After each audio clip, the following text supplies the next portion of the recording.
اور جب بندے کی روح قبض کی جاتی ہے نا تو وہ اپنی روح کو جاتا ہوا اپنی آنکھوں سے دیکھتا ہے، کیونکہ بھائی روح جسم کے اندر ہے نا، اور روح کو نکالا جا رہا ہے تو بندہ محسوس کر رہا ہوتا ہے نا، اور وہ فرشتے جیسے ہی اس کی روح کو لے کے آگے کو چلتے ہیں،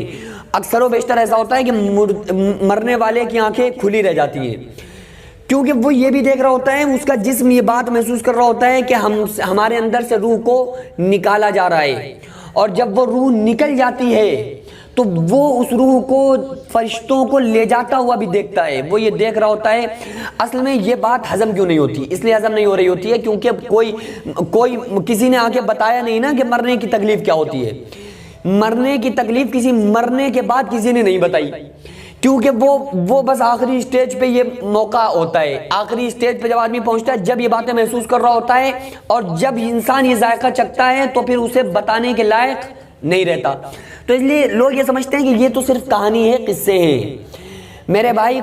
کہہ لو کہانی اور قصے، تمہاری بھی روح نکلے گی۔ جو لوگ اس بات کو مان رہے ہیں ان کی بھی نکلے گی، جو نہیں مان رہے ہیں ان کی بھی نکلے گی۔ تو جو مان رہے ہیں وہ تو کہیں گے نا کہ یار ہاں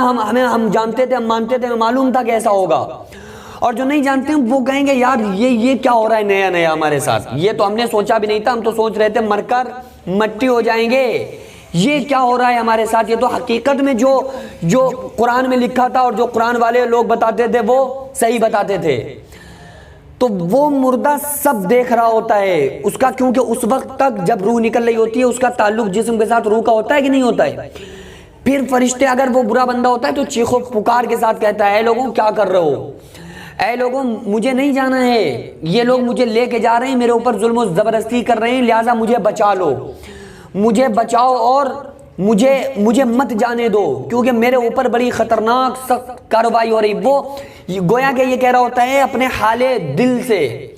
کہہ رہا ہوتا ہے کہ میری جاگیر، میرا کنبہ، میرے بچوں کو، میرے مال دولت پیسہ جو میں نے سب کچھ کمایا ہے، ساری چیزیں ان کو دے دو، ان فرشتوں کو دے دو، اور ان سے ذرا سا ہمارے عذاب میں تخفیف کرا دو، ان سے کہہ دو کہ ہماری روح جو نکال لیں تھوڑا آرام سے نکال لیں،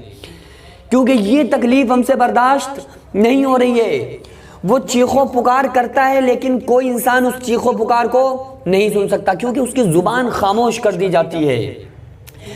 محسوس تو کر رہا ہے وہ سارے اپنے اوپر جتنی بھی اس کے اوپر کارروائی کی جا رہی ہے، جتنی بھی اسے سختی اس کے اوپر ہو رہی ہے، اور لیکن وہ اس کو بیان نہیں کر سکتا۔ جسم کی ایک ایک روئیں کو تکلیف ہوتی ہے، ایک ایک ہڈی کو توڑ کے رکھ دیا جاتا ہے۔ معمولی موت مذاق سمجھ رکھا ہے، مذاق نہیں ہے۔ بڑے بڑے دیکھیں گے آپ تاریخ اٹھا کے تو بڑے بڑے بادشاہ انا ربکم الاعلی کا دعویٰ کرنے والا فرعون جیسا بدبخت، اور موت آئی تو ذلت و رسوائی نے اس کو اپنے اندر سمیٹ لیا، اور کوئی نہیں بچ سکتا۔ یہ بڑے بڑے دعوے کرنے والے، پیسوں کے غرور میں غریبوں کے سلام کا جواب نہ دینے والے، سب کو ایک دن آئے گا کہ موت نافذ ہوگی اور انہیں اپنے چنگل میں لے لے گی۔